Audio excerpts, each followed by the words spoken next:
Estás viendo Ecocultura TV Comunitaria. El octavo arte les da la palabra. Un proyecto de Grants de Energies y Eco TV Comunitaria.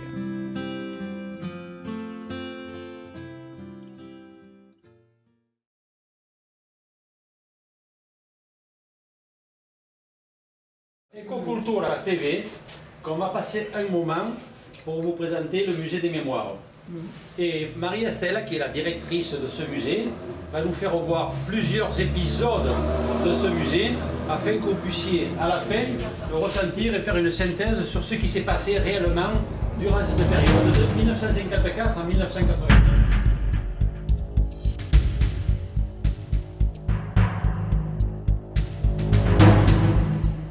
De gens qui sont relativement riches, et vous allez voir la raison pour laquelle raison.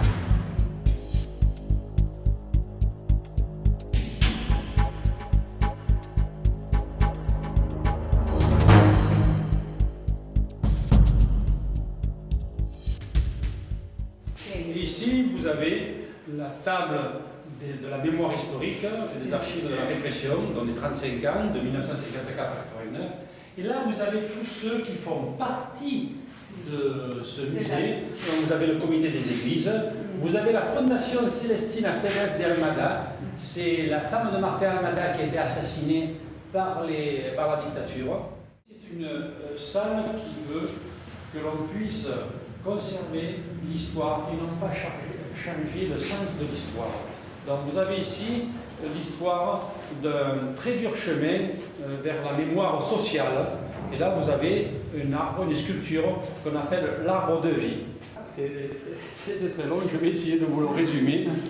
Voilà, ici, le pape est venu en 1988, c'était Jean-Paul II. Pour lui faire passer un moment, il y avait une petite troupe de théâtre qui s'appelait les constructeurs de la nouvelle société. Et durant la visite du pape, cette représentation théâtrale a eu une action très importante sur le pays.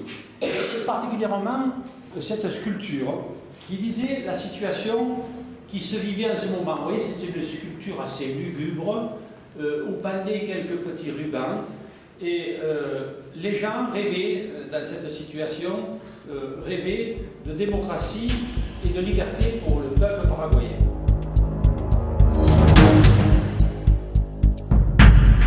Esto es la sala de la dictadura.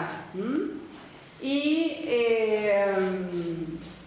está representada la dictadura por esa cámara que ya había de la época, que estaba vigilando siempre, y siempre había una víctima. Vous avez les photos, vous voyez le plan du Paraguay, quand la dictature, vous voyez qu'il est magnifique, ce plan-là. Et puis ici, c'est ce qu'a fait le musée de la mémoire. Et tout ça, tous ces points rouges, ce sont des points de prison.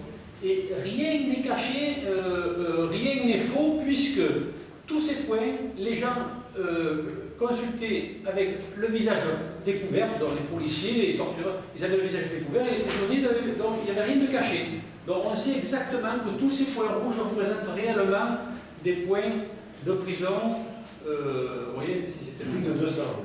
C'est quelqu'un qui était très bien de cerveau, il a appris le métier c'était de torturer, de mettre les prisonniers au pas, de les faire réfléchir.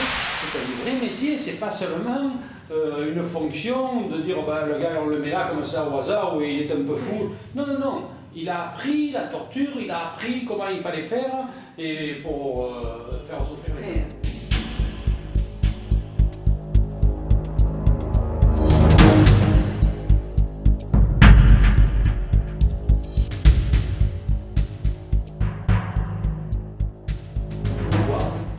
Paraît-il chez les nazis, il y a toujours des généraux, il y a toujours des officiers d'un certain niveau qui n'adhèrent pas aux théories que donne le chef. Par exemple, Hitler, bon, il y avait des gens qui n'aimaient pas, bon, Hitler les fusillait, puis c'était tout.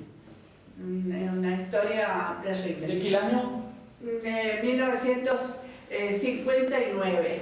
Ouais. Vous voyez ce jeune-là qui est très beau jeune, il a essayé, voilà, un peu comme dit Pablo Jean Moulin, il a essayé d'organiser une résistance avec un ensemble de jeunes pour combattre ça, et malheureusement ils se sont tous fait fusiller, éliminés, jetés par avion, et ils ont tous disparu, la résistance a été matée de coup.